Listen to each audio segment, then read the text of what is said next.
The serious vintage guitar collectors already know about the 1959 Les Paul and the pre-CBS Stratocasters. Those instruments cost anywhere from $30,000 to $500,000. They are the Picassos of the guitar world. Everyone knows where they are. Everyone knows what they cost, and most of us will never own one. But here is what those same serious collectors are quietly doing right now. They are buying something else entirely. They are hunting down the guitars that nobody wanted in the 1970s. The guitars that regular American families bought because they could not afford Gibson or Fender. And those forgotten instruments are appreciating 3 to 5 times faster than the famous ones because they still have enormous room to grow. Today, we are going to look at 7 specific models. 7 guitars from the 1970s that collectors are paying real money for right now, and why the window to buy them affordably may be closing faster than most people realize. Before we get into the list, we need to understand one of the most fascinating and bizarre stories in American music history: the lawsuit era. In the mid-1970s, Japanese guitar manufacturers had gotten extraordinarily good at building instruments. Companies like Ibanez, Tokai, Greco, and Bernie were producing copies of Gibson and Fender guitars that were so accurate, so well crafted, that the American companies became genuinely alarmed. We are not talking about cheap imitations. We are talking about instruments built with premium materials, careful craftsmanship, and attention to detail that, in some cases, actually exceeded what the American factories were producing at the time. In 1977, Gibson filed a lawsuit against Norlin, the parent company distributing Ibanez guitars in North America, over headstock designs that were essentially identical to Gibson's own. The case settled, headstocks changed, and an entire era of guitar manufacturing came to an abrupt end. That moment created a before and after line. And the guitars made before that line are the ones collectors want today. Here's the irony that makes this story so compelling. During the early and mid-1970s, Gibson was going through what historians now call the Norlin era. Norlin Musical Instruments had acquired Gibson in 1969, and the results were not pretty. Cost-cutting measures led to quality control problems. Multi-piece bodies replaced solid mahogany. Weight relief holes appeared in Les Pauls. The iconic headstock angle was reduced. Meanwhile, in Japan, Ibanez and Tokai were using Honduras mahogany, hand-fitting necks, and applying finishing work that rivaled Gibson's golden-era instruments from the late 1950s.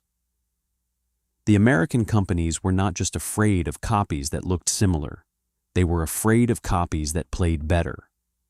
That fear, expressed in a legal filing in 1977, is the single best piece of evidence collectors have that these Japanese instruments were the real deal. If Gibson was not worried, they would not have gone to court. Our first guitar is the Ibanez 2350 and 2351, made between 1974 and 1976. These are the pre-lawsuit models, the ones built before Gibson's attorneys got involved. The headstock on these instruments was an almost exact replica of the Gibson open book design. The body was solid mahogany. The neck was set, not bolted. The hardware was heavy and well machined. When you pick one up today, the weight and resonance feel immediately familiar to anyone who has played a real Les Paul. Except these were made during a period when the actual Gibson Les Pauls were struggling with quality consistency. Players who bought these instruments in 1975 often got a better guitar than someone who bought a brand new Gibson at the same time. Today, clean examples of the Ibanez 2350 and 2351 are selling for $2,000 to $5,000. That price has roughly tripled in the past 15 years, and there is no sign of it slowing down. Our second guitar is something completely different, and it is one of the most unusual instruments ever produced in America. The Travis Bean TB-1000, made between 1974 and 1979, was built with an aluminum neck and body, not as a gimmick, but as a genuine engineering solution. Travis Bean was a machinist, and he believed that the traditional guitar neck, made of wood, was the weakest point in the instrument's construction.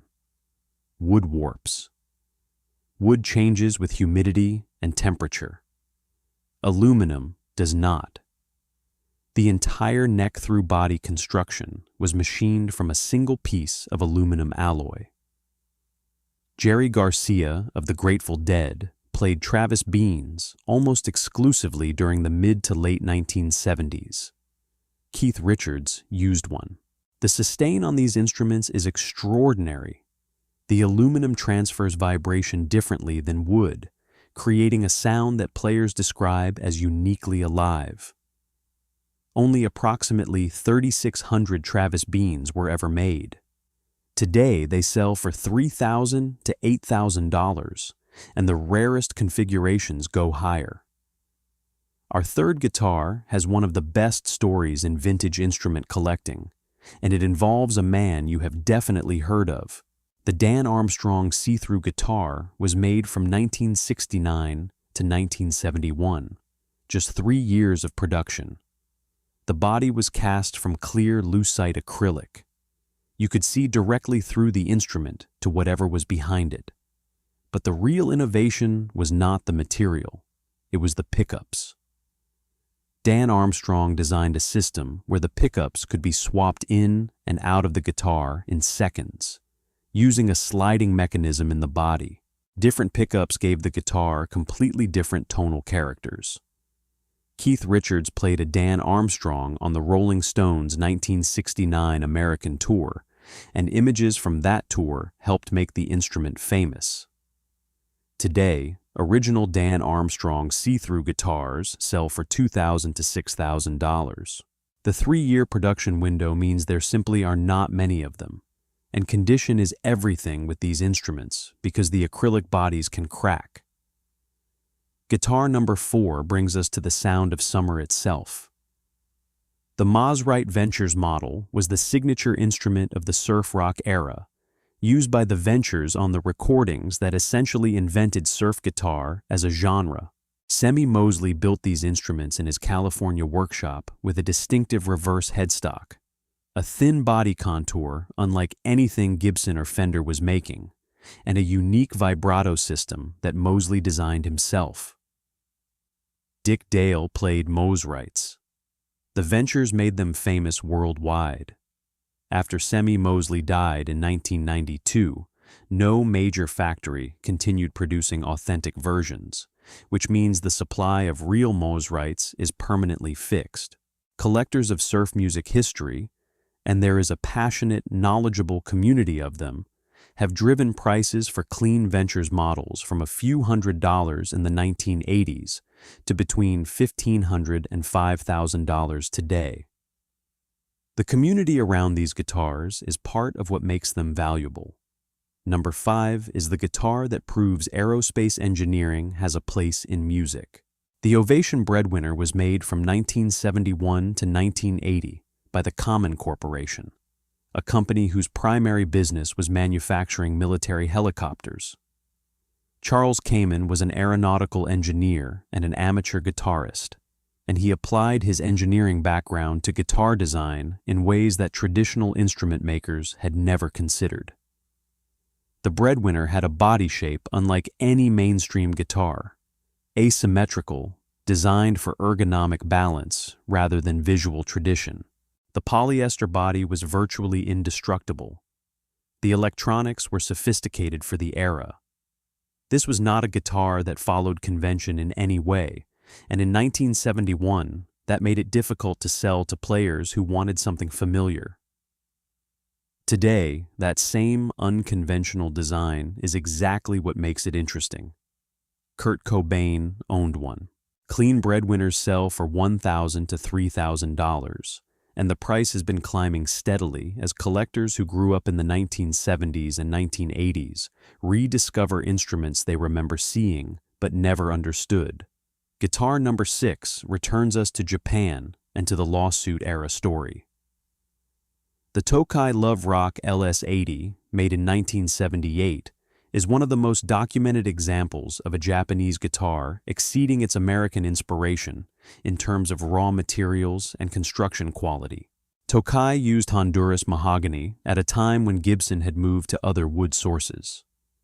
The binding work on Tokai's 1978 instruments was cleaner and more consistent than what was coming out of Kalamazoo during the same period. The nitrocellulose lacquer finish was applied more carefully. Guitar technicians who have worked on both instruments side by side consistently report that the Tokai's construction is tighter and more precise.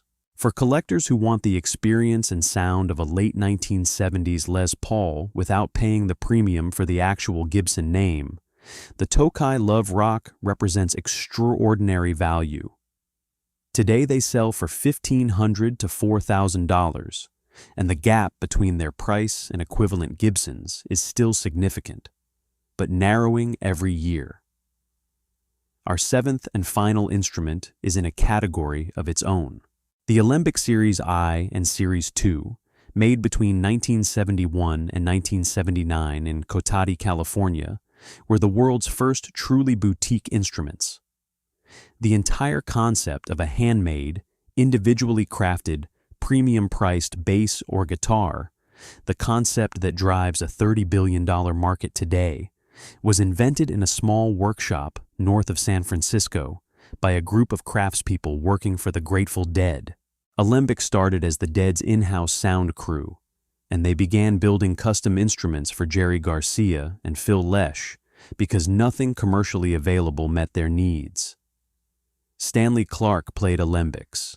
Jack Cassidy played alembics. Every instrument was built individually with exotic woods, active electronics that were years ahead of what anyone else was doing, and a level of craft that reflected the artisanal values of Northern California in the early 1970s. Today, original Alembic Series I and Series II instruments sell for $3,000 to $15,000, with exceptional examples going higher. Now let us talk about what these 7 instruments have in common, because understanding the pattern is more valuable than memorizing the list. First, all of them were misunderstood or underappreciated when they were new. The breadwinner looked weird.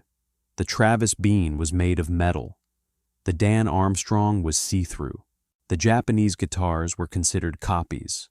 Second, all of them were built during a specific window, the 1970s, when American manufacturing was struggling and alternatives were appearing from unexpected directions. Third, all of them have stories. Collectors do not just buy objects, they buy stories, connections, and history. Jerry Garcia's aluminum neck guitar, Keith Richards' transparent lucite body, the Japanese instruments that scared Gibson's lawyers. Stories drive value in ways that pure acoustic quality never can on its own. When you combine genuine quality with a compelling story, you get the conditions for long-term appreciation. The price trajectory on these instruments tells you something important about timing. The Travis Bean that you could have bought for $200 at a pawn shop in 1985 is worth $5,000 today. The Ibanez pre-lawsuit models that sold for $300 in the 1990s are now selling for 3 to 5 times that amount. The Alembic instruments that seemed expensive at $800 in 1988 now sell for 10 times that figure. These are not random fluctuations. They reflect a systematic revaluation of an era. The collectors driving these prices are primarily in their 40s and 50s. People who were children or teenagers in the 1970s, who remember these instruments from that period, and who now have the financial means to acquire them. As that demographic ages and their collecting reaches peak intensity over the next 10 to 15 years, the instruments with the most compelling stories and the most limited supply will see the sharpest increases. There is another factor worth understanding: the comparison to the famous vintage market. A 1959 Gibson Les Paul Standard in excellent condition costs between $300,000 and $500,000 today. A 1954 Fender Stratocaster in comparable condition costs between $80,000 and $150,000. These prices are not going to double again quickly. There simply is not enough room. The guitars we have discussed today range from $1,000 to $15,000. Even if they triple in value over the next 20 years, you are talking about instruments that remain accessible to real collectors, not just hedge funds and rock stars. The secondary vintage market, the forgotten models, the overlooked alternatives, the instruments with great stories but without the massive mainstream recognition, has proportionally more room to grow precisely because it is starting from a lower base. That asymmetry is what serious collectors are acting on right now. For anyone watching who grew up in the 1970s, these guitars may carry a different kind of weight. You might remember seeing a Maserati in a music store window. You might have had a friend who played an Ovation Breadwinner. You might remember the first time you heard the Ventures on a radio in the summer. These instruments are not just investment vehicles. They are artifacts of a specific American moment, a decade when the music industry was exploding, when guitar culture was everywhere, and when ordinary families were buying instruments that, 50 years later, turn out to have been extraordinary.